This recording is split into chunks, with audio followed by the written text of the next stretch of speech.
noite a todos. Vamos ver se o pessoal entra.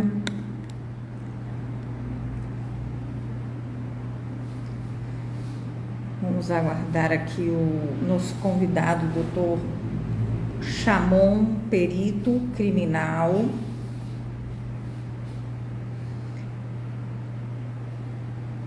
Vamos aguardar por ele. Nossa live hoje é sobre perícia criminal e os crimes contra a dignidade sexual da criança e do adolescente, entre outros temas. Nosso convidado é o Dr. Chamon, perito criminal aqui do Espírito Santo. Estamos aguardando ele entrar. Se alguém puder me dizer se estão ouvindo bem. Ariane, você está ouvindo a gente bem? Dá um feedback para a gente aí se está tudo ok, por favor.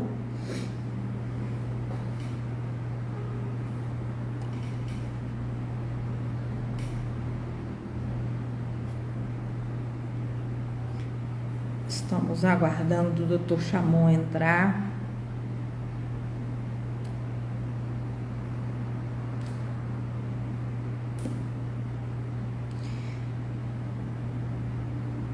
Deixa eu ver aqui se mais alguém já entrou. Espero que... Vamos aguardar o Dr. Chamon.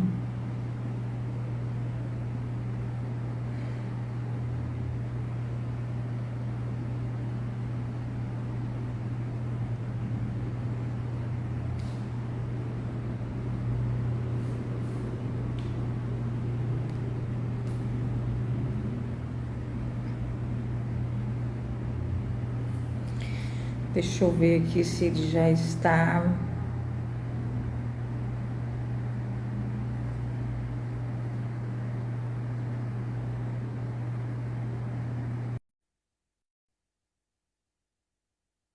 Acabei de fazer o convite para o doutor Chamon.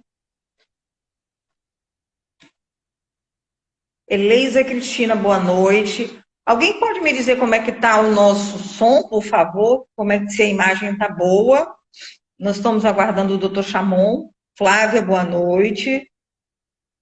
Alguém pode dizer como é que está o nosso som?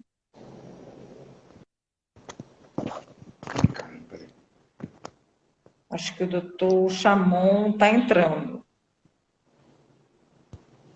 Boa noite, Marcelo.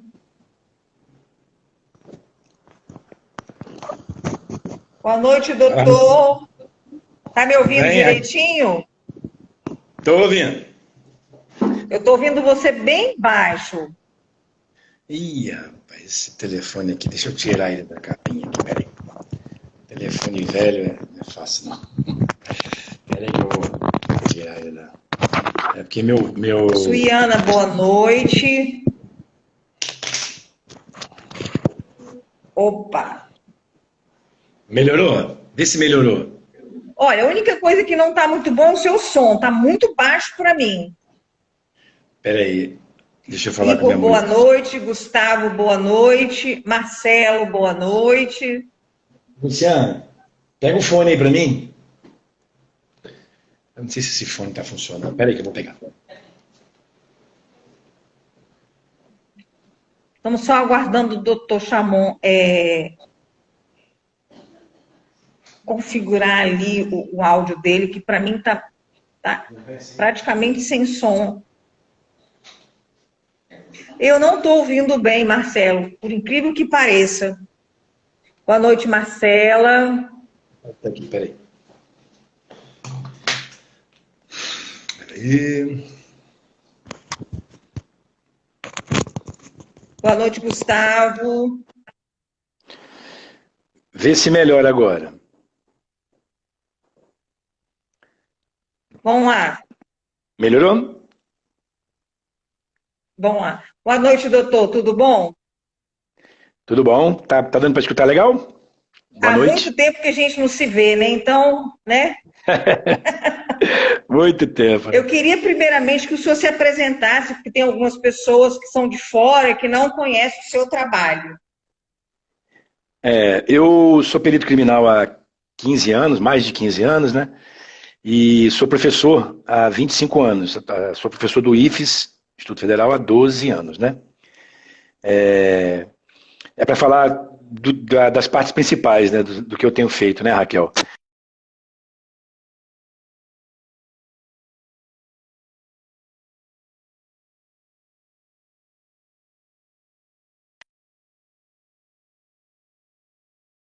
E eu ganhei aquele prêmio chamado Prêmio Espírito Público, né? Que é a maior premiação de um servidor público no Brasil, em 2019, por conta das pesquisas que eu tenho feito, dos trabalhos que eu tenho feito de lá para cá, né?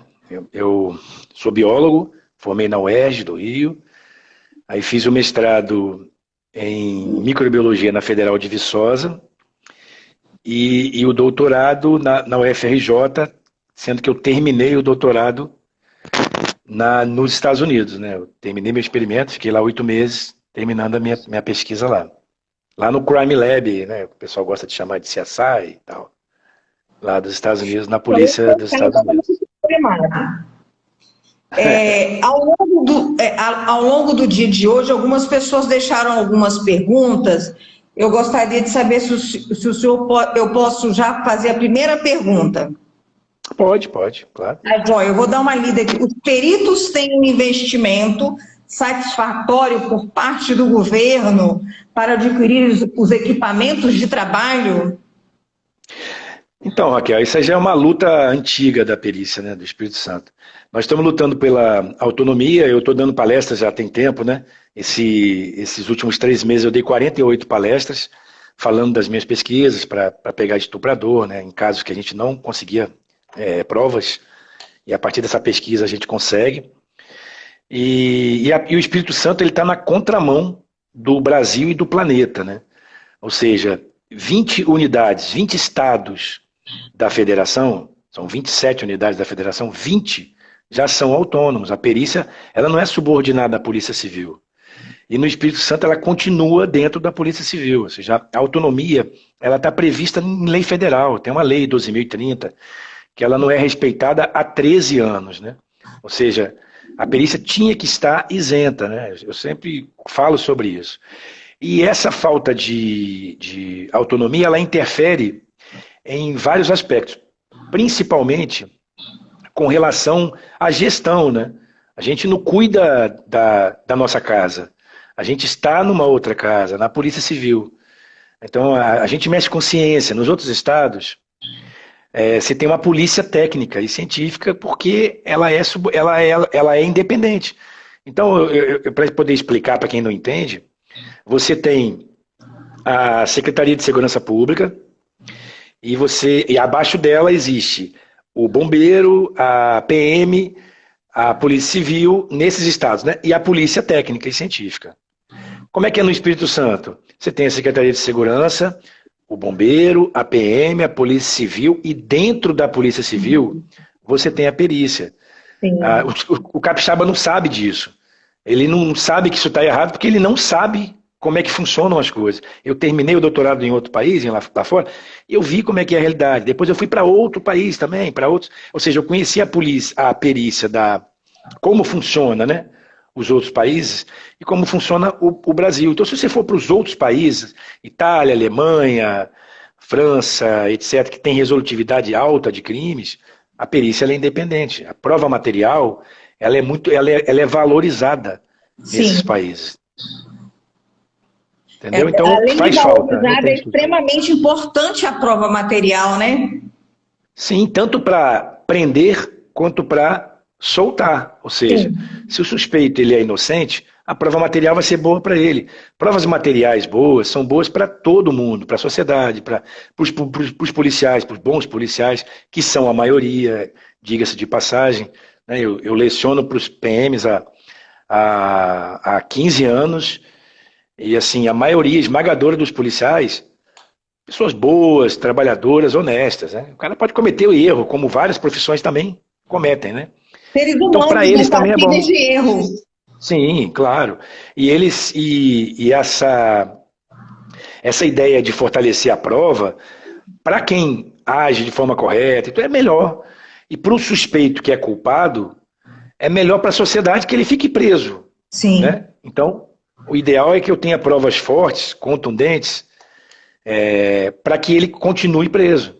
Né? Ainda mais no meu caso, né? Eu faço pesquisas com casos de crimes de estupradores, homicidas em série, né? Então, para tirar um cara desse da rua é muito importante. E para fazer isso, você tem que ter provas, né? O certo é isso. Quando você tira um estuprador da rua, o estuprador homicida, principalmente, você previne várias mulheres, né? Muitas Sim. mulheres são prevenidas. É, eu vou, antes da gente continuar, eu prefiro ler logo essas perguntas, porque depois a gente vai para um bate-papo mais Sim, sim. solto, né? Me fizeram uma pergunta do Rio Grande do Norte. É possível recolher saliva de adulto na genitália de uma criança? Porque uma amiga foi abusada assim quando criança. Se é possível, eu posso dizer que é. Porque se tiver saliva e tiver célula epitelial, né, tiver célula de revestimento, eu posso dizer que é possível. Agora tem que ver a condição que vai ser feita isso, porque nem sempre vai ser possível naquela condição. Agora, é possível de uma forma muito ampla. Sim, é possível. Se a saliva estiver ali e a célula estiver ali, se for feita a coleta de forma correta, né, com suave, e se tiver célula, a célula tendo núcleo, tem como, é possível, sim. Ótimo. Tá bom? Quanto tempo dura a amostra biológica fora do corpo? Por exemplo, no rosto? Depende para que finalidade, né? Entendeu? Depende da temperatura. Não posso dizer exatamente quanto tempo dura, porque isso são muitas variáveis, né? Eu posso dizer que são poucas horas, né? A viabilidade, né? Claro. Agora, eu posso ter material que eu encontre numa cena de crime, por exemplo, incrustar numa área que ela está com uma proteção, por exemplo, sangue, por exemplo, até sêmen em tecido, que pode levar meses e anos, se a célula estiver ali para recuperação. Depende para qual finalidade que a pessoa quer Certo. aquilo. Né? Para coletar para cena de crime, para vestígios, um padrão que eu posso dizer para todo mundo, sempre, é que o tempo é nosso inimigo, é inimigo dos peritos. Quanto mais o tempo passa, menos provas a gente vai ter, menos possibilidade de poder recuperar as provas. Né? Então tem que agir mais rápido. Mas se existe chance de coletar material depois de muito tempo, depende das condições daquele material. Tem possibilidade? Tem. Então, a perícia já fez recuperação em casos de. Agora, há pouco tempo atrás, nos Estados Unidos, o cara ficou preso 38 anos. Eles usaram as vestes da vítima para poder recuperar o DNA e amplificar, né, identificar o DNA que estava no sêmen, que na época não existia o exame. Mas eles acondicionaram de forma perfeita, com temperatura baixa, ficou bem acondicionado, bem armazenado. 38 anos depois fizeram o exame, teve como dizer que aquele cara era inocente, inclusive. A perícia que descobriu isso. Ele estava preso 38 anos à toa. O cara que cometeu o crime já estava preso, inclusive, por outros crimes. Né? Eu sempre digo que, quando alguém me pergunta assim, Chamão, você prefere soltar um culpado ou correr o risco de prender uma pessoa inocente? Eu prefiro soltar 10 culpados, cara. Porque quando o Estado prende uma pessoa inocente, é que as pessoas não entendem isso. O Estado erra duas vezes. Ele acaba com a vida de um sujeito que é inocente, Sim. e ao mesmo tempo, o culpado continua fazendo aquilo que ele estava fazendo, continua cometendo os crimes. Então a pessoa não protege a vítima. O Estado erra duas vezes. Destrói a vida de uma pessoa, de uma família toda, porque você vira filho do estuprador, você vira irmão, mulher, o cara vira um ponto lá de referência, porque ninguém gosta de estuprador, nem presidiário, nenhum gosta. Né? É um crime absurdo. E ao mesmo tempo o criminoso continua cometendo crime. Então é melhor trabalhar a prova de forma correta, fazer a investigação de forma correta, não achar que tem que dar resposta à sociedade igual muito rápido, mas que não esteja certa. Tem que estar embasado, certinho, porque você mexe com a vida das pessoas, né? Sim. Então o que eu sempre falo, vou falar a vida toda, né? No tribunal do júri, eu nunca vi na minha vida uma pessoa rica sentada ali no banco dos réus sem prova material. Eu nunca vi.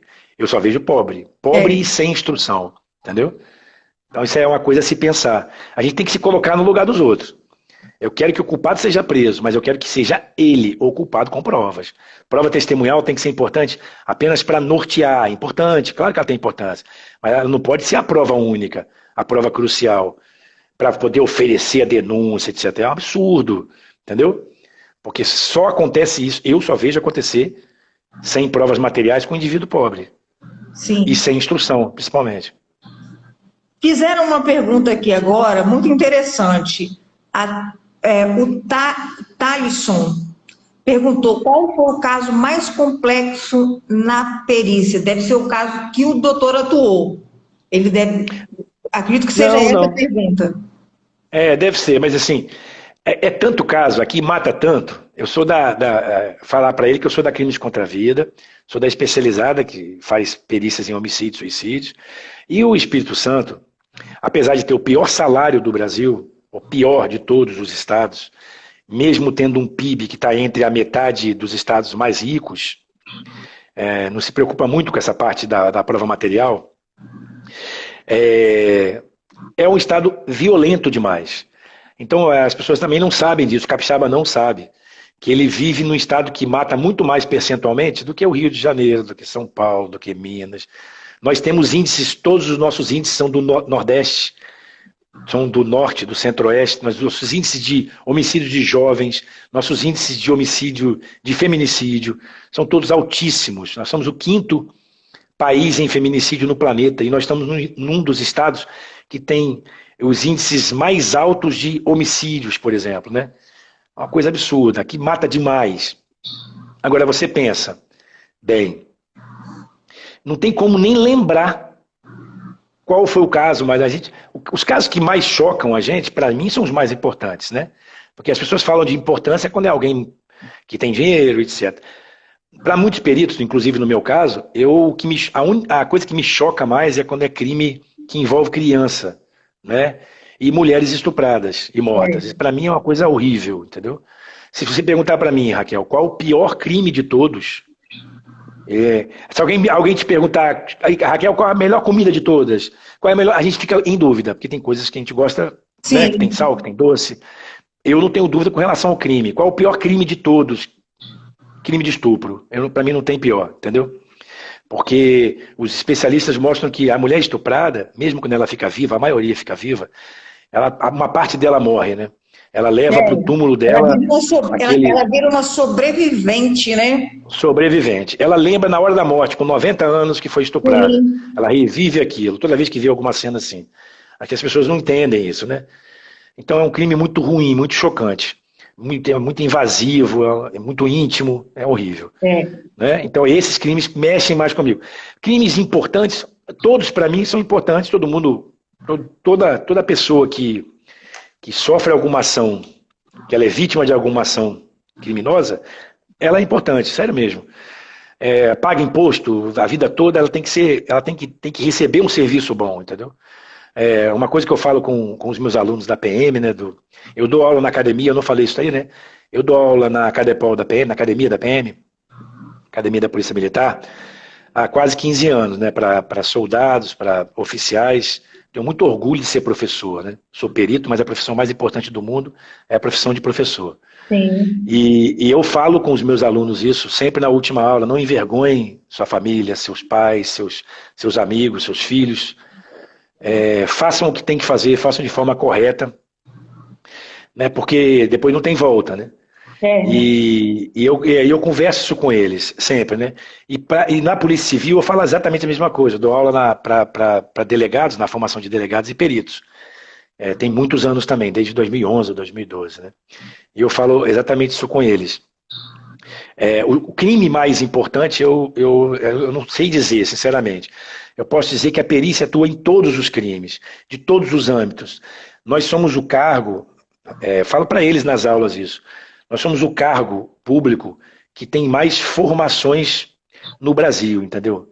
Não existe cargo que tenha uma gama de formações acadêmicas como nós temos. Então nós temos excelentes engenheiros, advogados, médicos, farmacêuticos, químicos, biólogos, veterinários, engenheiros e contadores, etc. Assim, são muitas formações importantes, entendeu? E todos atuando em milhares de crimes. Nós emitimos milhares de laudos todos os anos, entendeu? A única coisa que a perícia precisa no nosso estado é de reconhecimento e autonomia, de valorização e autonomia. É por isso que eu estou entrando nessa guerra de uns anos para cá, principalmente. Desde sempre eu luto pela perícia, né? 15 anos eu faço isso. Mas agora eu estou entrando de cabeça nesse negócio. Se a pergunta fosse para mim, eu diria que, assim, e eu acredito que seja a mesma coisa para o doutor, o crime, né, que você trabalhou como perito, que mais te chamou a atenção, acredito que seja aquela sensação de quando o crime é elucidado através do seu trabalho, né, com a cooperação do seu trabalho. E porque aí você consegue ver que não foi um trabalho em vão e que você fez um trabalho de excelência para a sociedade e que o resultado foi que o culpado, o agente daquele crime, vai receber a punição que lhe é devida. Me perguntaram também se existe um banco de dados biológicos para crimes sexuais contra criança e adolescente. Não existe contra crianças e adolescentes. Existe um banco de dados, né, o CODES, de perfis, né, genéticos, que está sendo alimentado, ele é alimentado continuamente nos estados, incluindo no Espírito Santo, né? Ele é ligado ao banco principal, eu diria, né, que é o da Polícia Federal, e existe uma interligação entre os países, incluindo os Estados Unidos, França, etc. São vários países, né? A última vez que eu li, nós tínhamos mais de 150 países nesse banco, interligados nesse banco. É muito importante ter esse perfil alimentado continuamente, né? Porque se o camarada comete um crime e o vestígio dele aparece ali e ele já foi condenado, ele está nesse banco. Sim. Ele tem que ser condenado, transitado em julgado, né? Tem toda uma regra para isso, transitado em julgado, em crimes hediondos, por exemplo, tá? Então ele vai para esse banco de dados, é coletado esse perfil com SUAB, os peritos vão até a penitenciária, né, para fazer essas coletas, estão fazendo essas coletas, não é? Mas isso aí só vai funcionar efetivamente bem, assim, como deveria funcionar, quando nós tivermos, eu acredito nisso, né, uma autonomia das perícias do país inteiro. Nós teremos um trabalho melhor com relação a isso aí. A perícia... Quando houver o que seria uma unificação, né, dos bancos de dados, né? Não tem condição, Raquel. O que acontece é esdrúxulo, né? A perícia, que é o único órgão que existe só para materializar provas, é a perícia. Não existe outro órgão para fazer isso. A única razão de existir um professor é porque existe aluno. A única razão de existir a perícia é porque existe a necessidade de materializar provas, e nós fazemos isso, né? Nós somos o órgão oficial para fazer isso. E a gente está ligado ao órgão que preside o inquérito. Assim, não tem sentido o negócio desse. É porque eu estou duvidando da Polícia Civil? Claro que não. A nossa relação é ótima, me dou muito bem com os policiais. Eu falo isso com eles nas aulas, nos plantões. Eu não tenho problema nenhum em falar isso. Isso não é uma visão pessoal, né? Eu quero enriquecer melhor o próprio inquérito dele. Eu quero que a perícia trabalhe melhor. Se a perícia trabalhar melhor, ela vai fortalecer mais aquela investigação. Nos estados onde a perícia ela é autônoma, ela materializa provas, ela faz trabalhos que são muito melhores. O serviço público ele tem que ser eficiente e eficaz. E como é que eu consigo eficiência e eficácia na perícia? É eu dando a ela a condição para fazer isso. E uma das condições cruciais é a autonomia, ela tem que ter a gestão do que ela faz. A Polícia Civil, com toda a competência que ela tem, ela entende do que ela tem que fazer, que é a investigação policial, que é importante. Todos são importantes, né? A investigação, o trabalho da PM, que vai lá e prende as pessoas, o Ministério Público, de todos têm importância.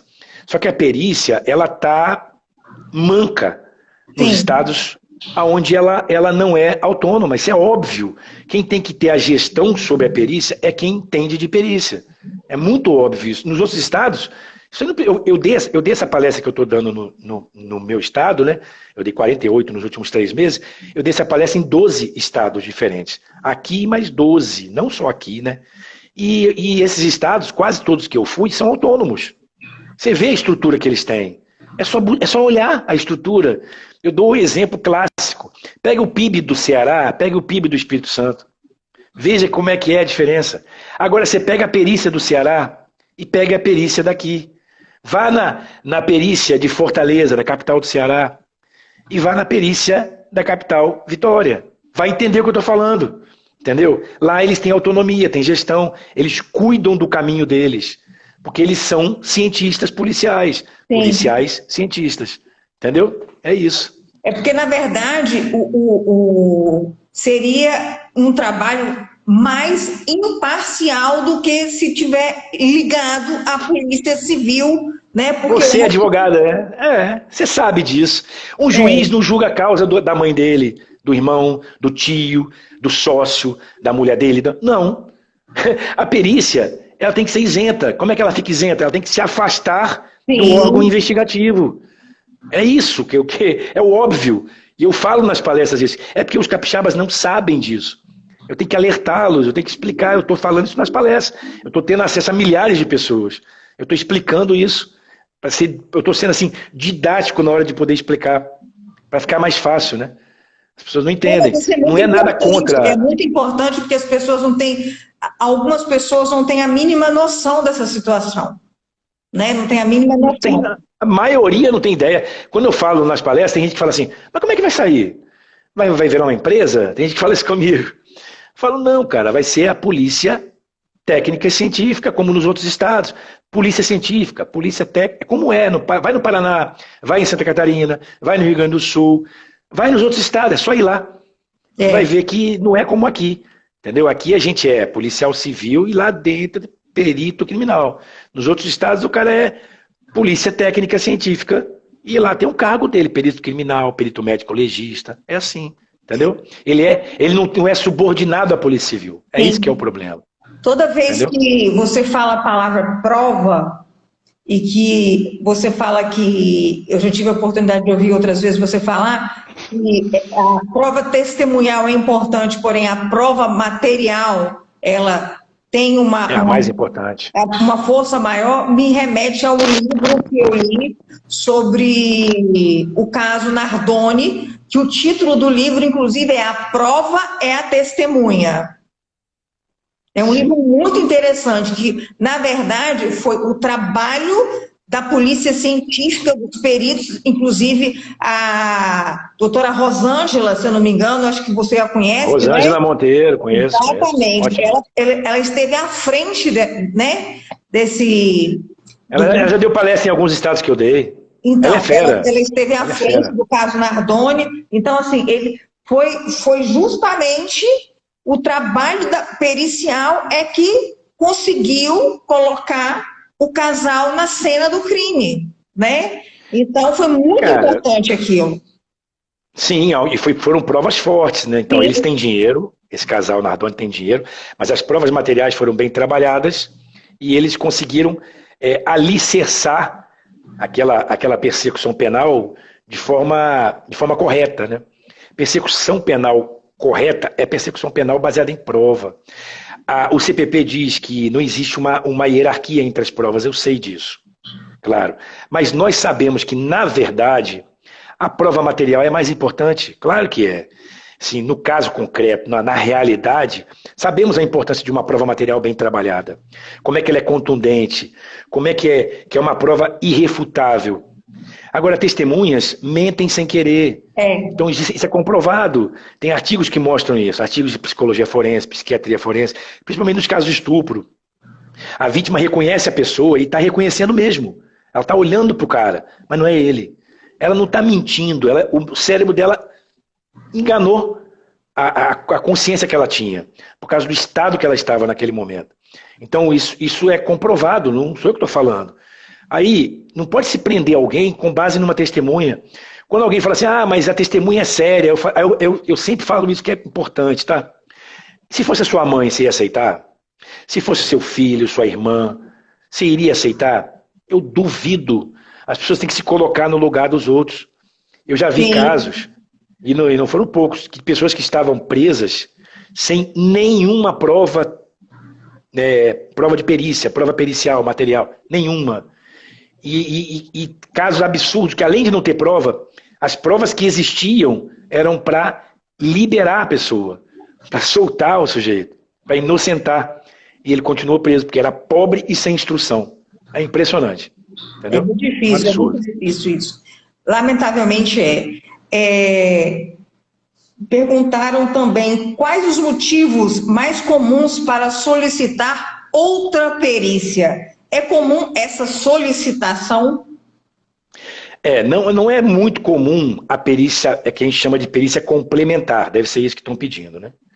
A perícia complementar, às vezes, ela é pedida para tirar algumas dúvidas. O cara quer dirimir algumas dúvidas, né, que ele tem, aí às vezes a perícia volta ao local, sim, porque ela quer responder a alguns quesitos que às vezes é necessário você voltar, mas isso não é comum não, né? Sempre não.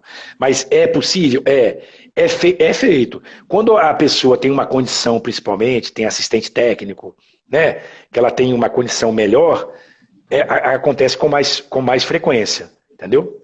Mas não é o mais comum isso daí. Porque a gente não teria nem condição de toda a perícia ter que... Não tem gente para fazer isso, né? A perícia, ela, além de tudo, ela tem que cuidar dos seus quadros, e é difícil pra caramba. Quando eu falo de autonomia, é para tudo, né? A gente não tem a capacidade de gerenciar quantas pessoas a gente precisa a cada 2 anos, a cada 3 anos, para a composição do nosso quadro. Tinha que ser os peritos que são autônomos têm isso. Eles já fazem isso. Os equipamentos, os projetos, etc., teria que ser por nossa conta, né? A gente teria aquele orçamento próprio que a gente chama, né? Que as perícias que são autônomas têm. Nós não temos. Então é difícil isso aí também. Para conseguir... E, na verdade, quase que os peritos têm que fazer mágica, né? No bom sentido, para poder obter determinados resultados, porque a gente não precisa nem ser especialista para saber que, em relação aos outros países, a gente está muito aquém daquilo que realmente precisava estar acontecendo na prática, né? Aqui não estou falando nem só do Estado do Espírito Santo, mas a nível Brasil. Nós deixamos muito a desejar nesse sentido, né? Sim, com certeza. E o pior não é isso não, Raquel. Os peritos tiveram o trabalho de fazer o projeto para a autonomia. Eu participei disso também, vários peritos participaram. O sindicato dos peritos atuou bravamente nisso daí, todo mundo trabalhando, ajudando, revisando. Vários peritos leram, pegaram os modelos mais interessantes e eficientes e eficazes do Brasil para implantar no nosso estado. O projeto está pronto, está finalizado, é só vontade política. É isso que eu sempre digo. Não existe a vontade política. Por isso que eu entrei nessa guerra, não tem jeito.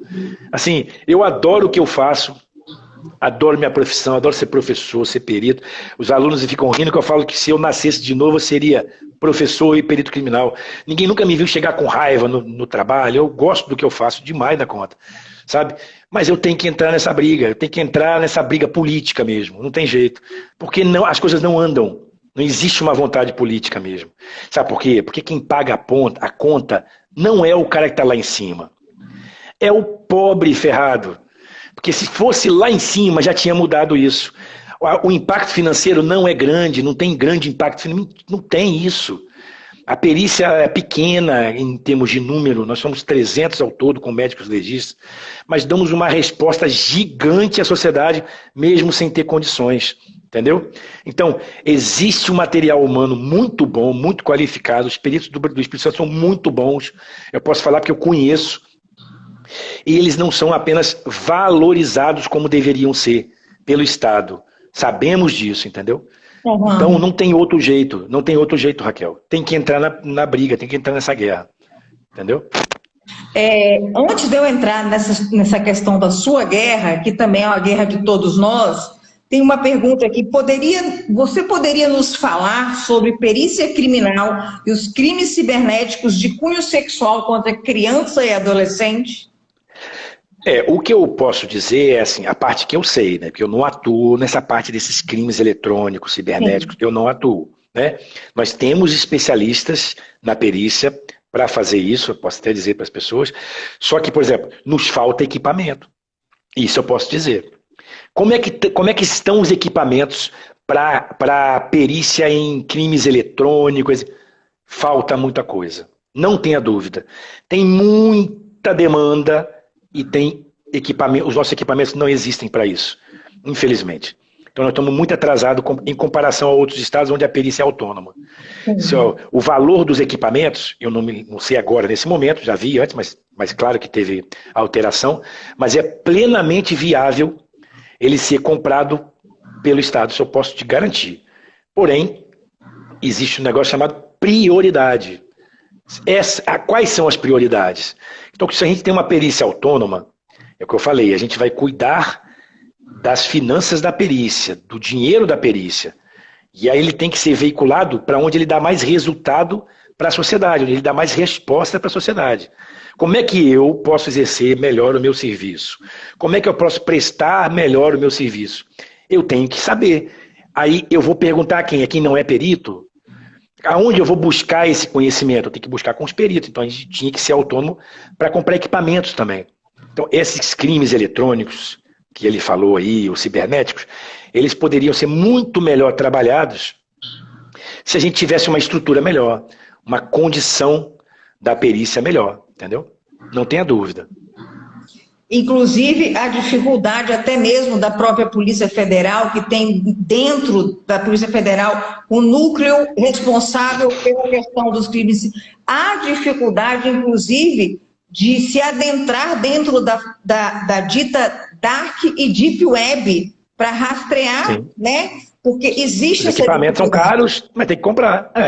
Os equipamentos para fazer isso são caros. Eu já dei palestra com peritos dessa área, já dei palestra com um lá em Minas Gerais, eu dei palestra com outro, se eu não me engano, em Mato Grosso do Sul. Conversamos muito, sempre depois da palestra a gente senta, né, conversa, faz aquela, né, conhece a pessoa e tal.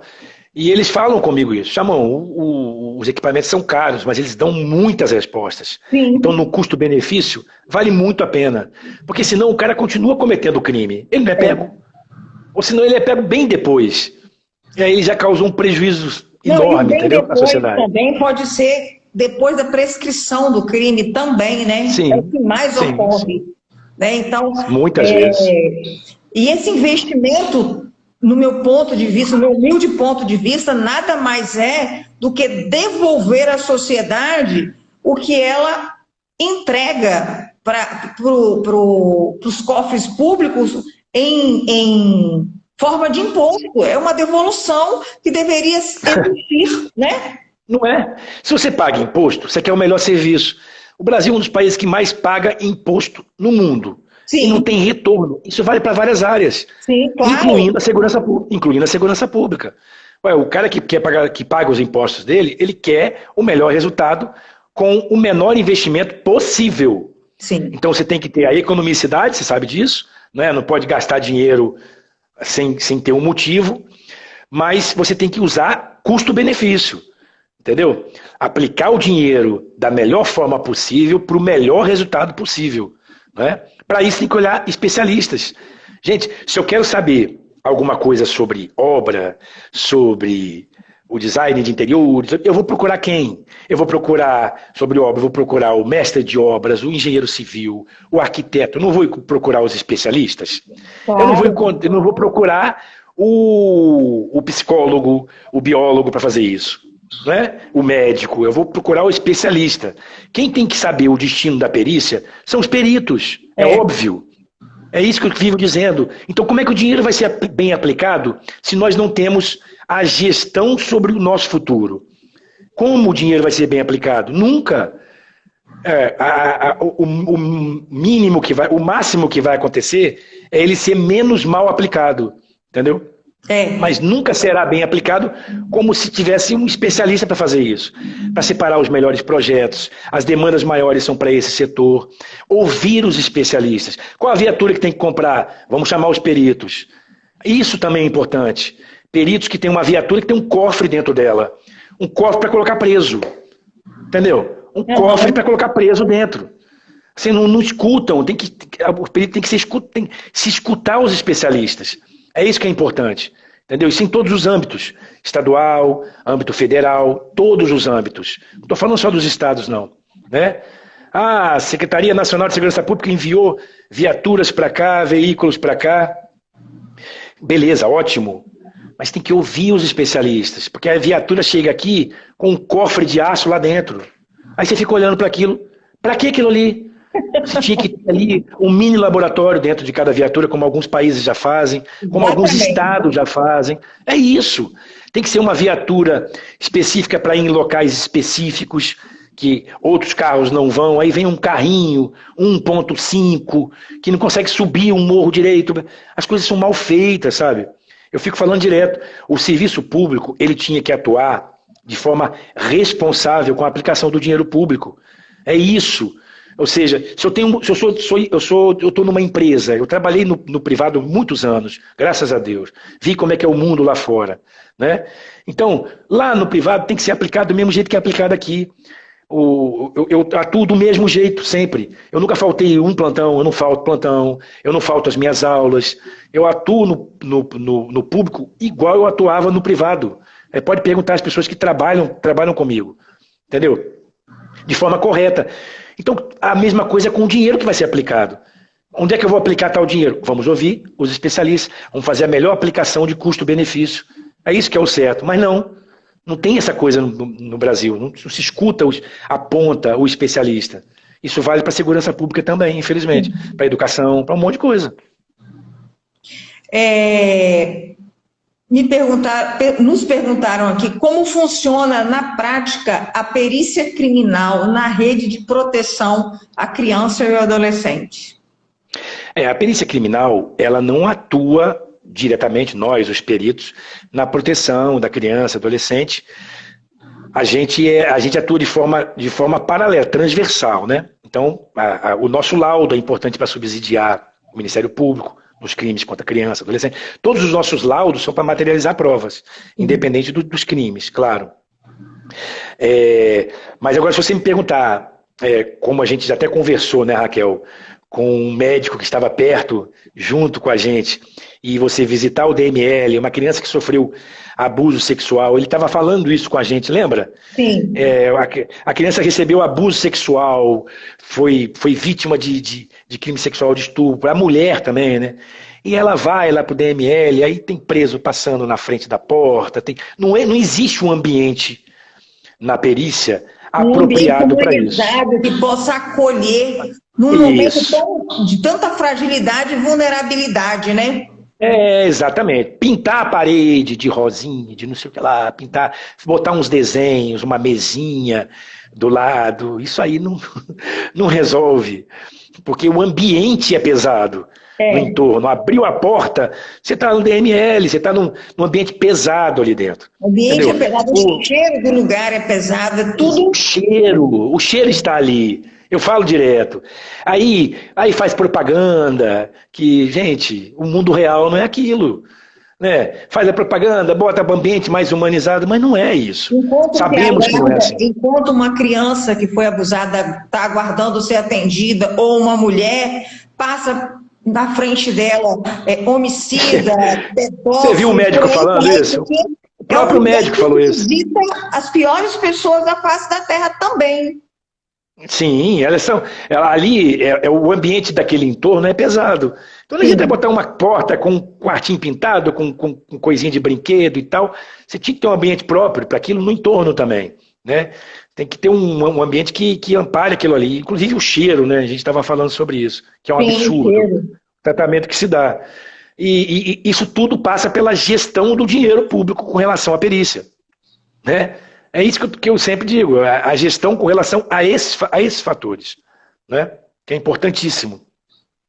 E pela falta de equipamento também, eu acho que dependendo da situação, a prova se perde, porque às vezes é uma prova que precisa ser colhida de forma antecipada, a prova precisa ser colhida, né? E acho que o fato de não termos os equipamentos corretos, o perito fez o seu papel, mas falta-lhe o equipamento para poder a prova estar guardada no lugar adequado e tudo.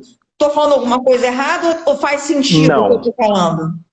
tudo total sentido. Quem você é advogada, aí fica até mais fácil, porque muita gente não entende isso, né?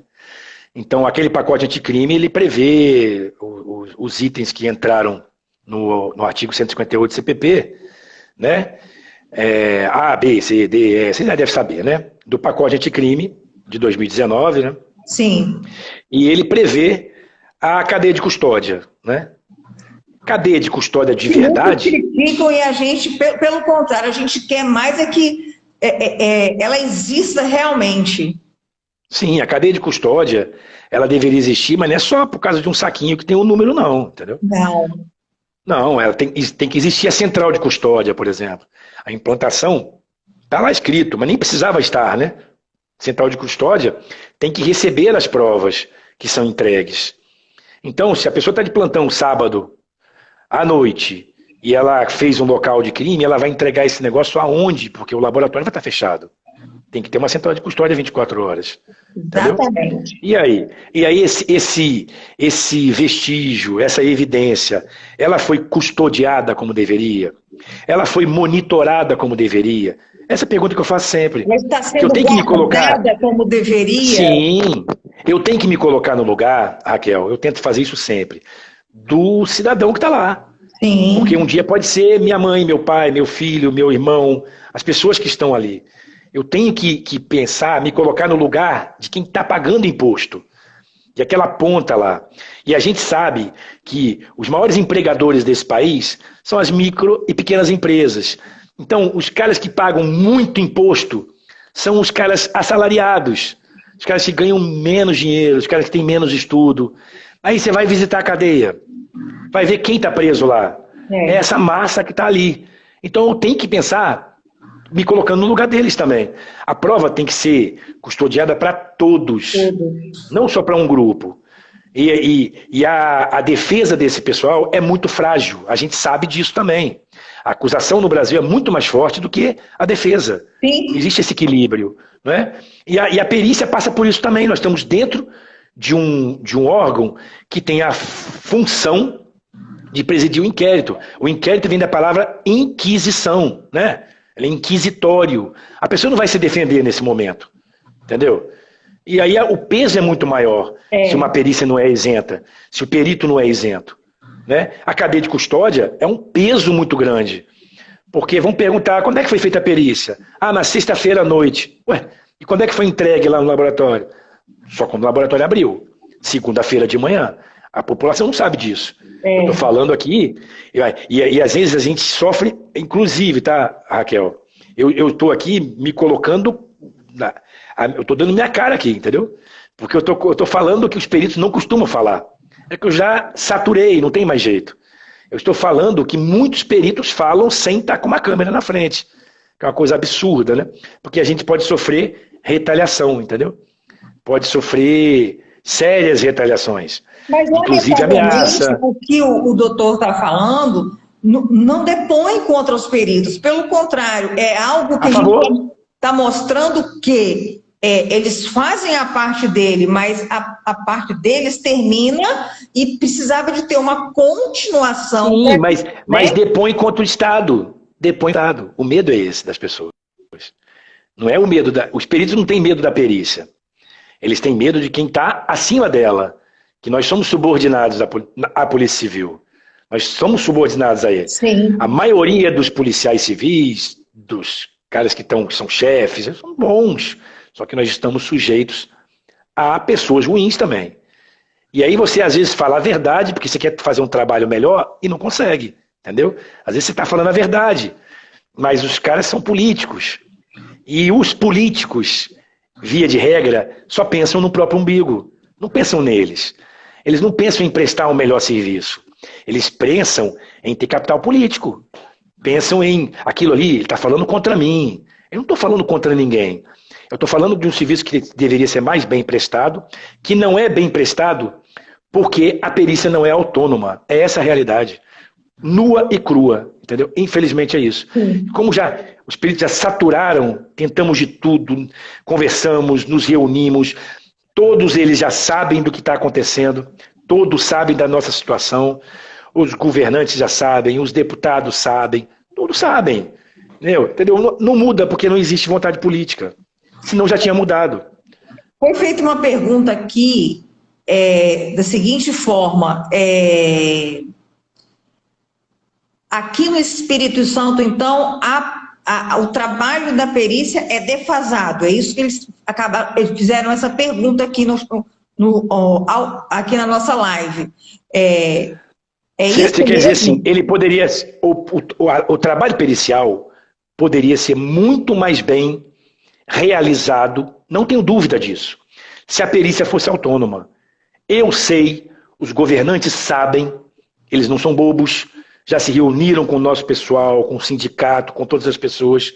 Nós não temos autonomia e não temos valorização. Raquel, nós estamos entre os estados que têm o maior PIB, que são os 13, 14 estados, não estamos lá nos últimos, e nós temos o pior salário de perito do Brasil. O capixaba não sabe disso. Do Brasil. Eu falo para o pessoal nas palestras que nós somos os maiores treinadores de peritos para outros estados que existem no Brasil. Nós treinamos o perito para ele ir embora daqui. Então já perdi vários peritos bons. Ele vai para lá para ganhar 3 vezes. Ganhar 3 vezes mais. Então, ele vai para Minas Gerais e ganha muito mais que aqui. Ele vai para São Paulo, ganha muito mais. Ele vai para qualquer estado ganhar mais que o Espírito Santo. É incrível. Você vai para Paraíba, aí nós tomamos surra de estados que tem um PIB desse tamanhozinho. Rondônia, Roraima, Acre ganha mais que a gente, cara. Entendeu? Nossa, por quê? Porque não... é uma treva isso. Ou seja, como alguém que se diz preocupado com o social, com o lado social, que se diz até socialista e não se preocupa com a prova material, sendo que quem paga mais pela falta de prova material é o pobre, é o cara que não tem dinheiro para se defender. Esse cara que está preocupado com o social, ele devia se preocupar com quem mais precisa desse trabalho da prova material. Então ele devia fortalecer a perícia. Não, eu quero que a perícia seja autônoma, eu vou lutar por isso, esse projeto tem que ir para a ALIS, tem que votar, é isso, tem que mandar isso para lá, isso que deveria ser feito. E é feito? Não, sabe por quê? Por causa da demagogia. Não está, as pessoas, a maioria dos políticos, não posso dizer todos, mas a maioria esmagadora está preocupada em continuar lá. A maioria ganhava menos do que ganha como deputado hoje. Vamos falar a verdade. A maioria não tinha um emprego que era tão rentável. Queria poder, queria salário.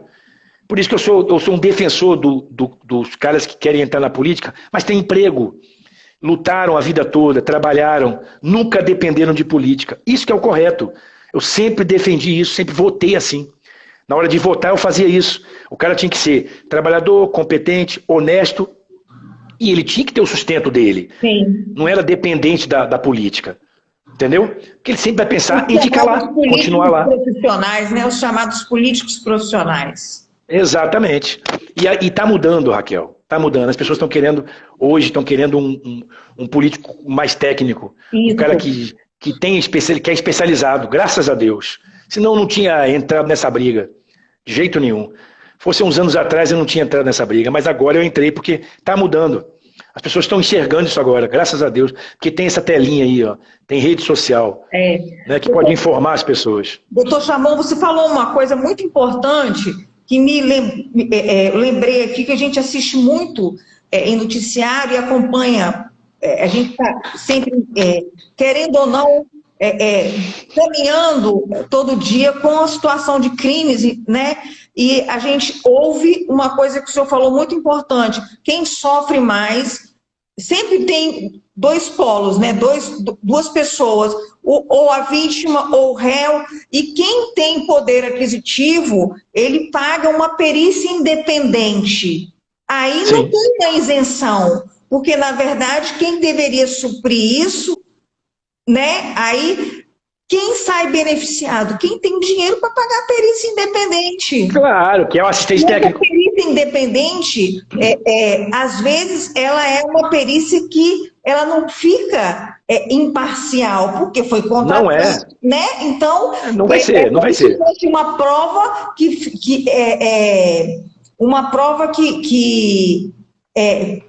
nela fica maculada, o assistente técnico, ele vai trabalhar buscando os erros que o Estado cometeu na hora de produzir aquela prova, os erros que a investigação cometeu. Assistente técnico serve para isso. Eu sou a favor. Eu sou plenamente a favor de ter um laudo meu contestado, sem problema nenhum. Eu acho que tem que ter a igualdade e a equidade. Sim. Não tenho problema nenhum com isso. Não é nada pessoal, ótimo. Sabe por quê? Porque o assistente técnico, ele deve aparecer quando não existe uma certeza, por exemplo. Ou quando as falhas são muito grandes. Eu sou a favor. Mas quem pode mais pagar assistente técnico, quem realmente pode, é quem tem grana. Porque não é barato. Entendeu? Ou se o cara fizer uma assistência técnica de uma forma... Eu já fiz assistência técnica. Eu já fui assistente técnico. Algumas vezes já fui. Né? A lei diz que a perícia criminal, o perito criminal, ele pode ser assistente técnico. Sim. Ele só não pode atuar no caso, ter trabalhado no caso. Eu já fui assistente técnico e eu, sinceramente, eu já peguei caso tão esdrúxulo. Eu não estou dizendo que eu sou Madre Teresa de Calcutá. Quem sou eu para ser uma pessoa daqui? Não. A gente mas eu fiz, os dois que estavam presos eram pobres, entendeu? E eu fiz, porque era um absurdo, assim. É porque não tem como explicar o caso aqui. É uma coisa esdrúxula. Assim, estavam presos porque eram pobres e sem estudo. Incrível, assim. Uma coisa absurda, total, sabe? E eu atuei como assistente técnico. Eu fiquei feliz quando eu saí de lá. Eu fiquei 1h30 lá no Tribunal de Júri, explicando. E eu vi o Ministério Público fazer uma coisa que ele não costuma fazer, que foi pedir a absolvição dos dois. Depois que eu saí de lá, o Ministério Público pediu absolvição. Achei legal pra caramba isso. Porque as provas que tinham lá eram, na verdade, para libertar os dois. Não eram para prender, eles estavam presos. Porque alguém pensou que eles cometeram. Alguém achou. Você tem que achar alguma coisa quando é sua família, sua mãe, seu pai. Eu falo isso. Você não pode mexer com a vida dos outros. Você não pode ficar achando alguma coisa sem ter prova concreta, porque o seu achismo pode estar errado. E o sujeito fica preso. 2, 3 anos. O que é isso, gente? Porque ele parece ser bandido. E a prova testemunhal ainda tem um problema. A gente, com a não celeridade do judiciário, quando alguém chega, por exemplo, num crime contra a vida, que a questão é tribunal do júri, o lapso temporal entre o crime até chegar ao tribunal do júri, quanto tempo se passou? E a memória daquela testemunha, será que está tão viva, né? Com certeza. A memória, e não é só isso, né? A forma como é feito, entendeu? Ou seja, vem o peso do Estado. Tem o peso da opinião pública. Um peso inquisitório. Aí vem a opinião pública, que muitas vezes a imprensa faz um desserviço. Exatamente. Porque ela repete os erros que são colocados por uma investigação que às vezes não foi bem feita. Mas ela confia no cara que está na investigação e vai e replica isso na televisão. Um absurdo, depois descobre que estava errado. Só que fica uma semana martelando aquilo, e depois que a pessoa ela é inocente, vem um negocinho de 2 minutos para dizer que a pessoa é inocente, 1 minuto. Entendeu? Um absurdo, total isso. Porque não tem coragem. Quem está dentro da situação, né, os profissionais não têm coragem sequer de dar a cara a tapa e fazer a sua meia-culpa e dizer, nós erramos porque somos humanos. Então, eu achei legal esse tribunal do júri que eu participei, que o Ministério Público fez isso. Viu que estava errado o negócio. Pediu absolvição, sem prova não pode prender. Né? Tinha prova para prender? Não. Na dúvida, nenhuma prova. Réu, né? Na dúvida, em dúvida. Sim, não tinha nenhuma. Sabe, era alguém que pensou que foram eles, porque ainda existe o tal da cara de bandido, né? Existe cara de bandido, entendeu? Porque os maiores bandidos desse país, que afundaram o Brasil em um monte de coisa ruim, usam terno e gravata, Raquel. Às vezes falam 2 idiomas, 3 idiomas. Os maiores bandidos desse país estão lá em Brasília. Muitos estão lá. Eu sei disso. Muitos estão em assembleias legislativas, muitos estão em palácios de governo. A gente sabe disso, entendeu? Não existe cara de bandido. Existe aquele preconceito que já vem de décadas, de achar que o cara que é maltrapilho, mal vestido, ele é bandido. Mas às vezes não é nada. Às vezes ele não tem nada, não foi ele que cometeu aquilo. A gente tem que falar a verdade. Então tem muita gente que mora em frente à praia, que é big traficante. As pessoas passam, chamam ele de doutor, aperta a mãozinha dele. Quando eu dou aula na PM, eu falo, olha só, quando você for meter o pé na porta de um camarada na favela, você está lá com o mandado, beleza. Você está fazendo a sua função, beleza. Mas faça com a mesma ênfase, a mesma intensidade, lá num prédio em frente à praia. Lá na orla de Vila Velha, na orla da... Se faça do mesmo jeito. Porque o grande problema é que o Estado não chega nos bairros mais pobres. A gente sabe disso. Sim. Ele não chega lá. Mas na hora de prender e cumprir a lei, ele chega pesado. Chega forte pra caramba. O Estado chega muito mais em infraestrutura, em todas as coisas que ele tinha que chegar, nos bairros mais ricos. Mas na hora do peso, é muito mais educado. Então isso precisa ser visto também, entendeu? Os policiais, como eu volto a dizer, os PMs, policiais civis, os policiais como um todo, a meu ver, né, como professor, como instrutor, eles trabalham muito bem. Sério mesmo, trabalham muito bem. Às vezes erram por ser, às vezes o cara é mais bronco do que tinha que ser. Mas o que falta, acredito eu, no Brasil, é uma persecução penal mais baseada em provas materiais. Isso eu não tenho dúvida. E no Espírito Santo, especificamente, falta autonomia e valorização da perícia. Sim. Vai ser uma revolução se fosse feito isso. Eu não entendo como é que um cara ele é deputado ou ele é governador e ele não compra uma briga dessa. Tão bonita, sabe? Para ficar na história. Esse cara que fez isso. Eu não entendo como é que ele não faz isso. Troca um negócio que ia salvar tanta gente, tanto inocente, ia prender tanto culpado, se tem uma perícia mais forte. Sim. Ele não faz por jogo político. Eu nunca consegui entender. Eu falo com a minha mulher, com meus filhos, isso. Por que não escolher ficar na história? Entendeu? Fazer um troço para ficar o legado dele. Não dá para entender. Juro para você. São coisas que a gente, infelizmente, tropeça no dia a dia, a gente vê e como a gente quer que a prática mude, a gente se sente indignado e até impotente em determinadas situações, ainda mais nos crimes que diz respeito aos crimes sexuais. Não estou falando só da questão do nosso caso aqui, que a gente trata de criança e adolescente, mas a questão da violência contra a mulher também, que é algo muito sério, né? E depende também muitas vezes de perícia e elas também têm que passar por determinadas situações de constrangimento e nem todo mundo é tão humano e nem todo mundo trata da maneira certa, né? Sim, sim. E a gente falou sobre isso, inclusive, e me fizeram uma pergunta que eu achei que eu estava sendo ousada em falar quando o doutor Leonardo perguntou e eu achei que eu estava indo estava sendo um pouco, né, radical, mas me perguntaram o que está faltando, né? Ele perguntou o que falta na questão do olhar do Estado para a criança e para o adolescente, principalmente. Foi quando eu falei que há uma negligência porque criança e adolescente não vota, né? Sim. E o Instituto... Para várias coisas, né, Raquel? Sim. Isso aí, isso é uma delas, e o Instituto, não vota. E também tem a questão do idoso, que para o idoso ele vota de forma, não é obrigatório, né? Ele já é algo que para ele... Facultativo. Facultativo.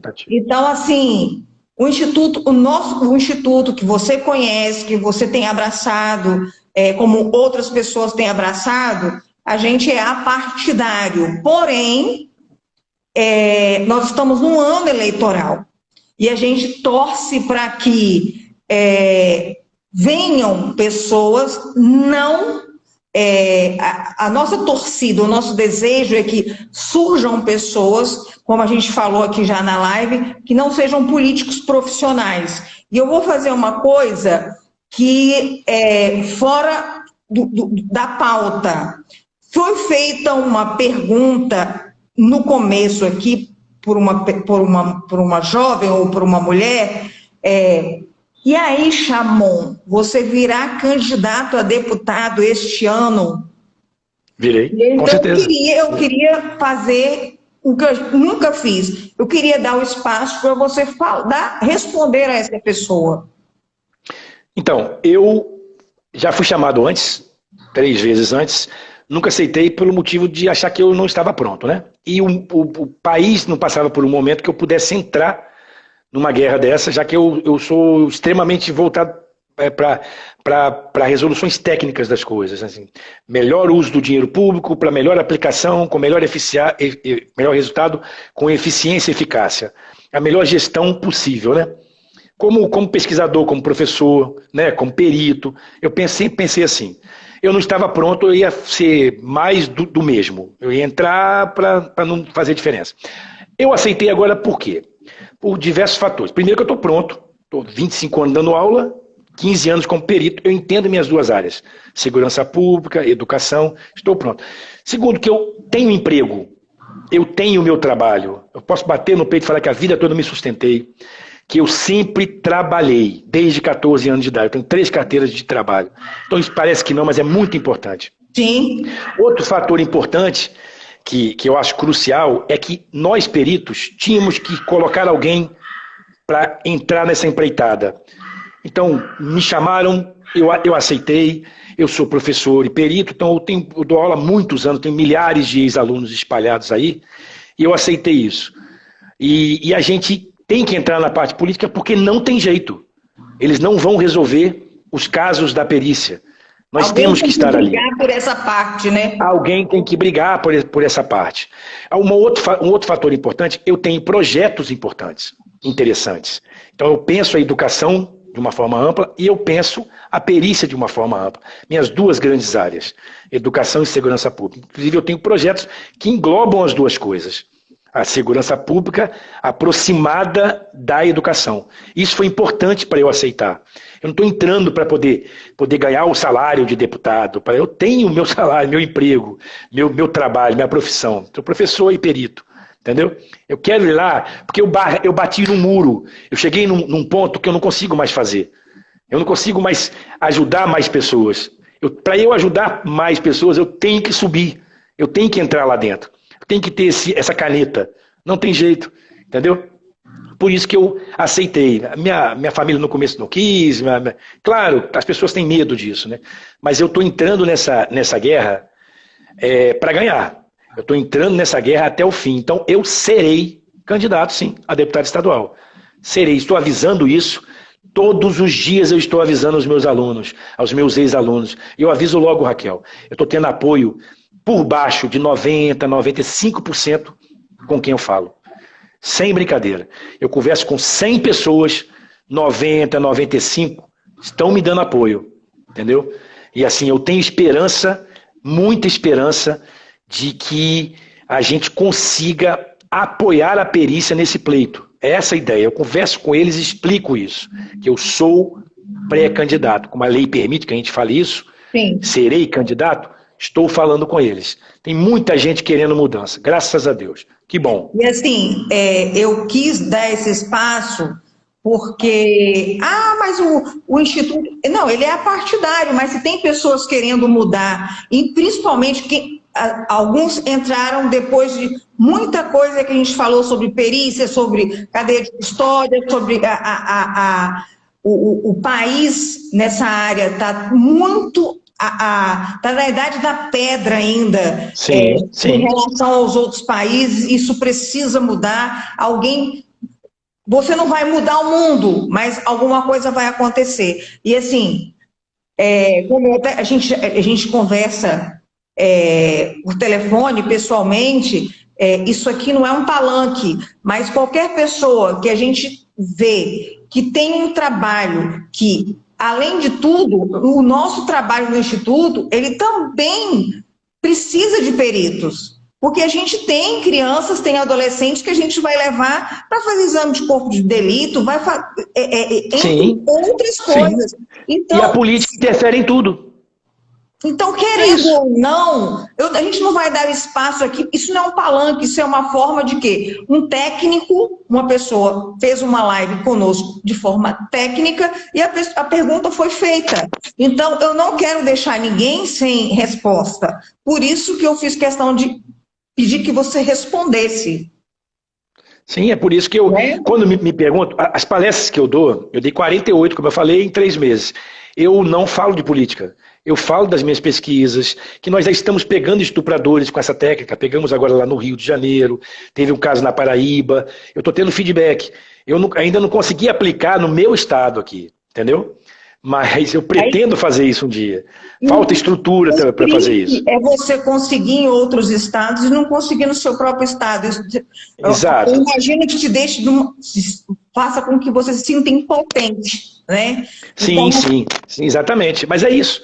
Eu acho que a gente tem que entrar numa guerra, numa briga, sabendo as bandeiras que a gente tem. Então, quando alguém me pergunta o que você tem que fazer, o que você quer fazer, eu tenho que falar para a pessoa. Eu tenho as coisas para poder serem ditas. Não sou vazio, entendeu? Eu tenho as bandeiras, tenho as propostas, os projetos. Tenho uma equipe que ela é técnica, que eu fiz questão que fosse técnica, entendeu? De peritos, policiais e professores que estão me dando apoio. Pessoas extremamente técnicas, competentes. E eu estou indo para essa guerra até o final. Eu vou lutar pela educação de base. Não adianta, é lutar pela educação de base e pela perícia autônoma. Além de outras coisas que a gente tem que permear, porque o turismo no Espírito Santo, pelo amor de Jesus Cristo, né, não precisa de muito para saber que está muito ruim, mas é uma outra coisa a ser falada. Agora não é a hora. Mas tem muitas bandeiras interessantes, importantes, e o mais importante, nós temos soluções viáveis. Não aquelas coisas mirabolantes. Nós temos soluções que podem ser, a gente pode aplicar. Sim. Com menor custo e melhor eficiência e eficácia. É essa a ideia, entendeu? E melhor... assim, as pessoas podem estar perguntando, ela vai abrir live com todo mundo? Não, eu não vou abrir live com todo mundo pelo seguinte, porque aqui a gente sabe com quem que a gente está conversando. E o Dr. Chamon, ele não é um oportunista, ele trabalha na área. E eu tenho certeza que, independente de qualquer coisa, se a gente precisar dele, ele não vai se furtar a nos ajudar na área dele. Então, assim... Sim, com certeza. Entendeu? Com certeza, então, absoluta. É porque eu estou dando essa explicação, porque tem gente que pode depois me ligar e falar assim, você está fazendo palanque. Não estou fazendo palanque. Nossa live foi técnica, a pessoa fez a pergunta e eu não quis deixar que ela respondesse e dei um espaço para o doutor Chamon falar.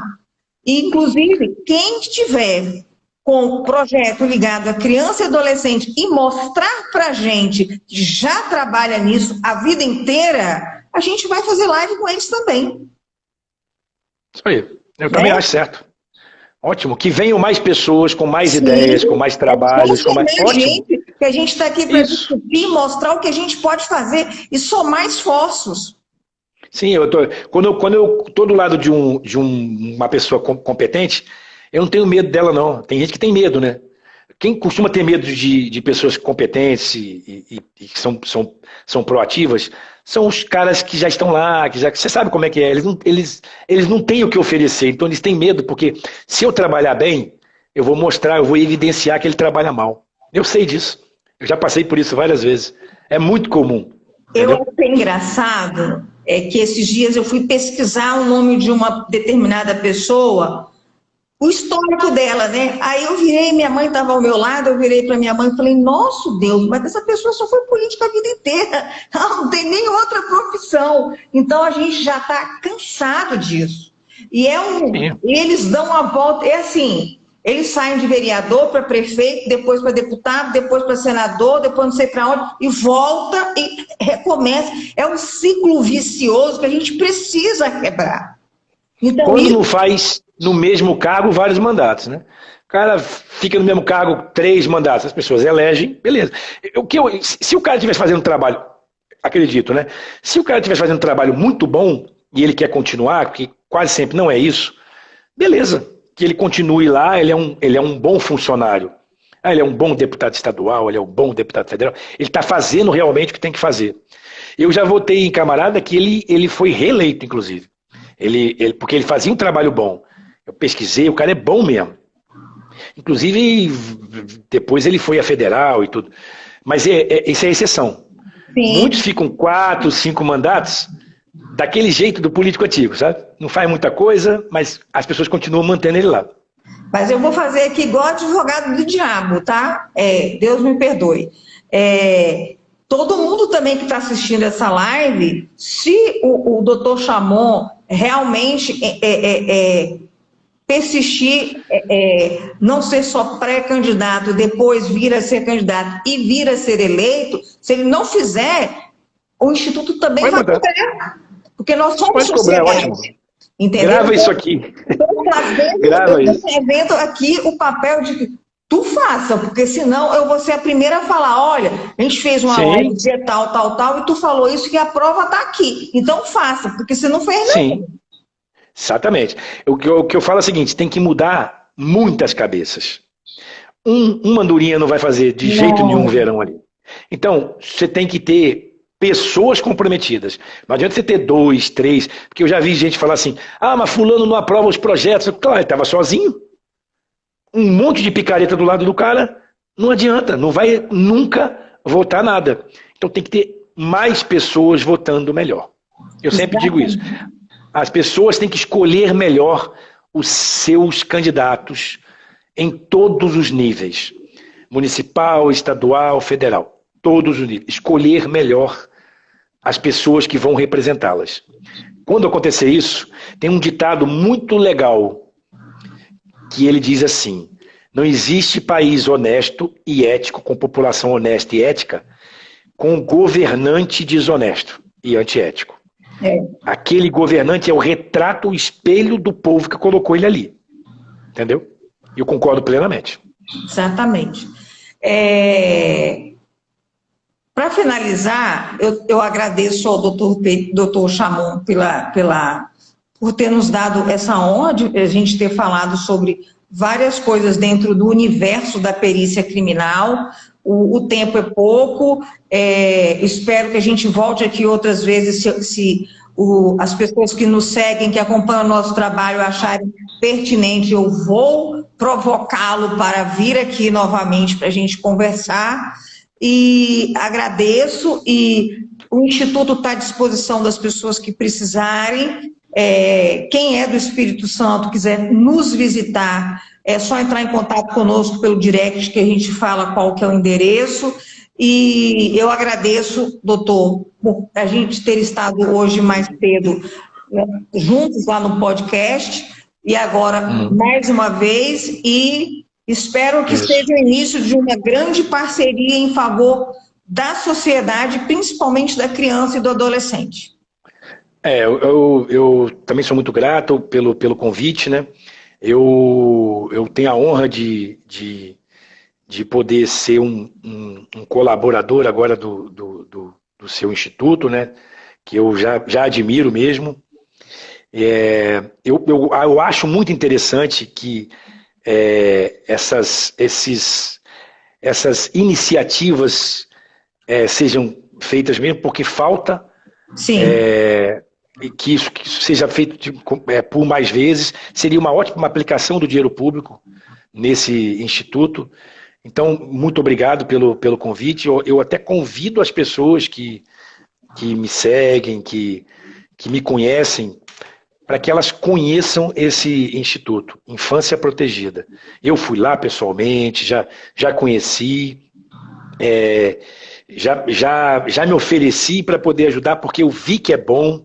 Logo que eu fui lá a primeira vez, eu já vi que era legal, que é bacana, que é importante, né? Assim, é uma iniciativa muito, muito, muito importante. E falta mais pessoas entrarem nessa luta também. Sim. Então, obrigado a você, Raquel, por esse instituto. A gente está aqui sempre à disposição. Nosso instituto, nosso espaço é seu também. Beleza, muito obrigado e obrigado a todos que compareceram aqui. Valeu? Obrigada, gente. Uma boa noite e a gente vai se falando, doutor. Grande abraço. Valeu, um abraço. Obrigado a você. Tchau, tchau. Tchau.